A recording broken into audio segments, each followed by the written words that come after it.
Bonjour, chers amis.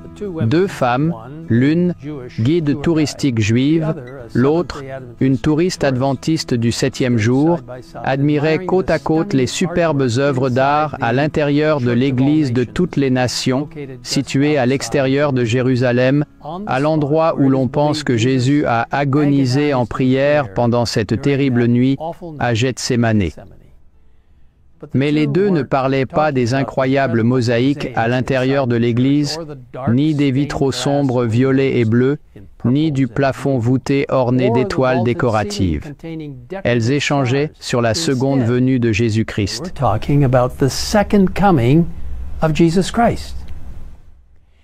Si vous croyez que le Messie est déjà venu, pourquoi aurait-il besoin de venir une deuxième fois? Demanda la guide touristique. La dame adventiste réfléchit un instant à la question. Elle n'y avait jamais pensé de cette manière auparavant. Eh bien, répondit-elle, il revient pour nous ramener chez nous pour vivre avec lui pour toujours. Ne voudriez-vous pas aller au paradis? Ce sera tellement merveilleux là-bas, plus de guerre, plus de maladies, de pleurs ou de morts. C'était au tour de la guide touristique de réfléchir. Peut-être n'y avait-elle jamais pensé de cette manière auparavant. Elle continua à réfléchir, et bien que nous ne connaissons pas encore le résultat de cet échange, une graine a été plantée qui pourrait un jour porter ses fruits. Chers amis, n'ayez jamais peur ou honte de partager votre foi avec quiconque qui s'interroge. En 1 Pierre 3,15, il est dit d'être toujours prêt à vous défendre, avec douceur et respect, devant quiconque vous demande raison de l'espérance qui est en vous.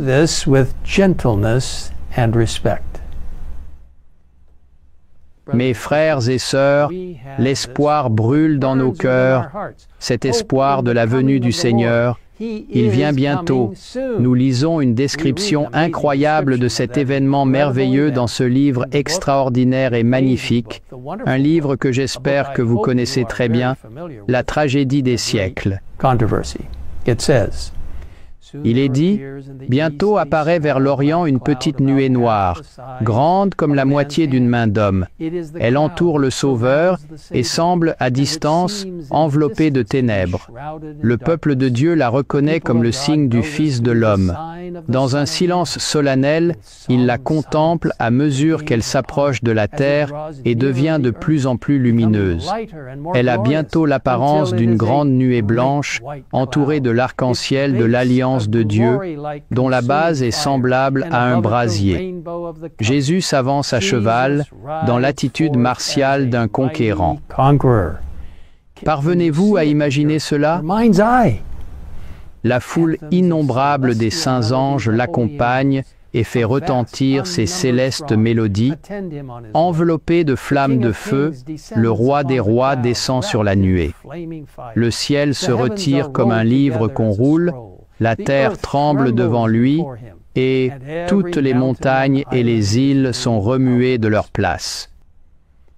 Mes frères et sœurs, quel jour incroyable ce sera! Nous avons cet espoir qui brûle dans nos cœurs, l'espoir dans la venue du Seigneur. Malheureusement, beaucoup n'ont pas cet espoir. Ils pensent que ce monde est tout ce qu'il y a. Dieu nous appelle à apporter la lumière de l'espoir dans leur monde assombri. N'ayons jamais honte de partager notre foi avec les autres à travers l'implication totale du membre.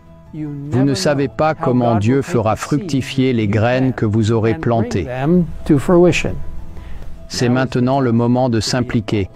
Chacun touche une autre personne avec l'espoir que seul Jésus peut apporter.